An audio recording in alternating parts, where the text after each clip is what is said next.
Welcome back to CMA USA Exam Coach. In this episode, we are moving forward in our risk management process series.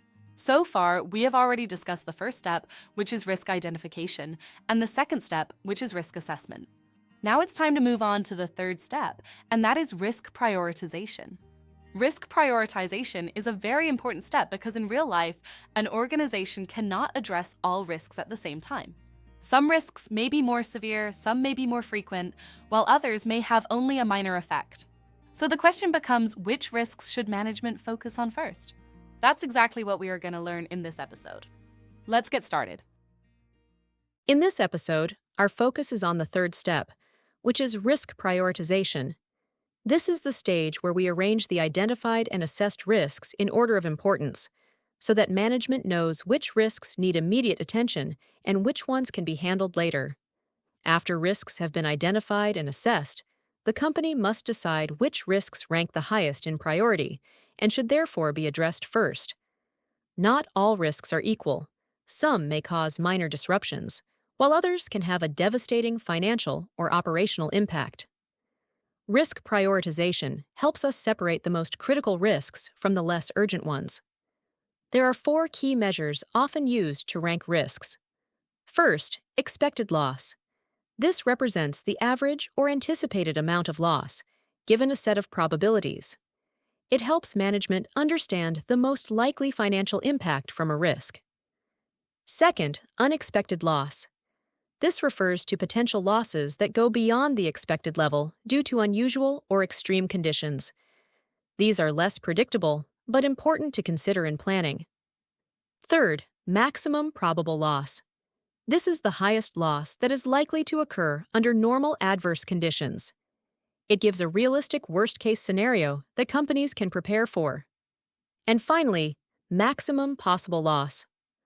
Also called extreme or catastrophic loss, this measure shows the absolute worst-case outcome that could happen, even if the likelihood is very small. It helps management understand the full extent of risk exposure.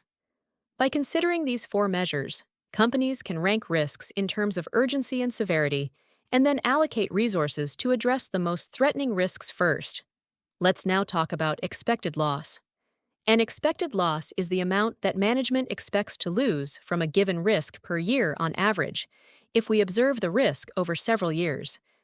In simple words, it is like the long-term average loss the company can anticipate. The formula for expected loss is expected loss equals the sum of loss multiplied by probability. This means we take every possible loss scenario, multiply it by its probability of occurring, and then add them up. For example, suppose a company faces a risk of equipment breakdown. There is a 20% chance that a breakdown may cost $100,000, and an 80% chance that there is no loss at all. Using the formula, expected loss equals 100,000 times 0.2 plus 0 times 0.8. Expected loss equals 20,000.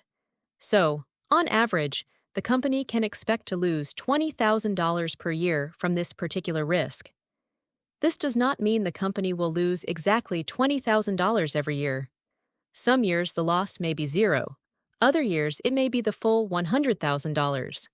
But over time, the average expected loss balances to around $20,000. This helps management plan for risk by setting aside resources or insurance coverage to handle the expected financial impact. Now let's look at the second type of loss, called unexpected loss. When a company plans for risks, it usually sets aside money or insurance coverage to handle the expected loss. But sometimes, in a very bad year, the actual loss turns out to be much higher than expected. This extra amount is called the unexpected loss. The formula is simple. Unexpected loss equals actual loss minus expected loss. For example, suppose a company calculated the expected loss from equipment breakdown to be $20,000 per year. But in one particular year, the actual loss was $120,000 due to multiple breakdowns. So here, unexpected loss equals 120,000 minus 20,000. Unexpected loss equals 100,000. This means the company experienced an extra $100,000 loss beyond what it had planned for. Unexpected loss is very important for risk managers because it represents the danger that comes from extreme situations. That is why companies often use tools like reserves, insurance, or contingency funds to deal with these unexpected losses. Now let's move to the third type of loss, called maximum probable loss, also known as PML. The maximum probable loss is the largest loss that can reasonably occur under foreseeable circumstances. It is based on practical judgment. While a bigger loss might be possible, management believes that such extreme damage is very unlikely. For example, consider a company that owns a manufacturing plant. If a fire were to break out in one section of the factory, the maximum probable loss might be estimated at 40% of the building's value, because safety measures such as sprinklers and fire doors would prevent the fire from spreading to the entire facility. The important point here is that the PML depends on the physical characteristics of the property and the protective measures in place. Also, notice that PML is inversely related to the size of the building and to the effectiveness of protections. This means the larger the building, the smaller the percentage loss that is probable. The stronger the protections, like fire-resistant materials or security systems, the lower the maximum probable loss. So, PML helps management focus on a realistic worst-case scenario, not the absolute extreme, but the most serious event that could reasonably be expected. Finally, let's discuss the fourth category, called maximum possible loss, also known as catastrophic loss. The maximum possible loss represents the worst-case scenario, the absolute greatest loss that could result from a specific risk or event, no matter how unlikely it is.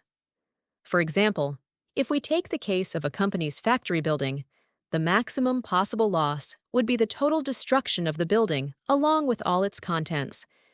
This means the factory is completely destroyed, equipment and inventory are lost, and nothing is left. In other words, maximum possible loss equals the highest loss amount that could ever occur. This is very different from maximum probable loss. Remember, PML focuses on what is realistically expected under foreseeable circumstances, whereas maximum possible loss assumes the worst imaginable outcome. So, understanding this distinction is crucial for management when planning risk responses. While expected and probable losses guide day-to-day planning, maximum possible loss highlights the catastrophic scenarios that may require special strategies like comprehensive insurance coverage or disaster recovery planning. Let's now look at an example to apply what we have learned. The ABC company is assessing the potential loss from a product defect. The table shows 3 possible scenarios with their expected loss and likelihood. In a minor scenario, the expected loss is $200,000, with a 60% chance. In a moderate scenario, the expected loss is $600,000, with a 35% chance. In a significant scenario, the expected loss is $1,600,000, with a 5% chance. Now let us calculate the expected loss. The formula is expected loss equals the sum of loss multiplied by probability. So, expected loss equals 0.000, 200,000 times 60%, plus 600,000 times 35%, plus 1,600,000 times 5%. When we calculate this, the expected loss comes to $410,000. Now, the company actually incurred a loss of $600,000. To find the unexpected loss, we subtract the expected loss from the actual loss. So, unexpected loss equals $600,000 minus $410,000 equals $190,000. Now, maximum possible loss, catastrophic loss. This is the absolute worst-case loss the company could face among the listed scenarios, regardless of how unlikely it is. In our table, the largest loss is the significant scenario at $1,600,000, 5% likelihood. So the maximum possible loss equals $1,600,000. This example shows how companies can use probability and actual outcomes to measure both expected and unexpected losses, which then helps in prioritizing risks effectively. Thank you for watching this episode. In today's session, we discussed the third step in the risk management process, which is risk prioritization. We explained expected loss, unexpected loss, maximum probable loss, and maximum possible loss with examples. In the next episode, we will move on to the fourth step in the risk management process. Until then, keep practicing the questions and reviewing the concepts we discussed. Keep learning, and see you in the next episode.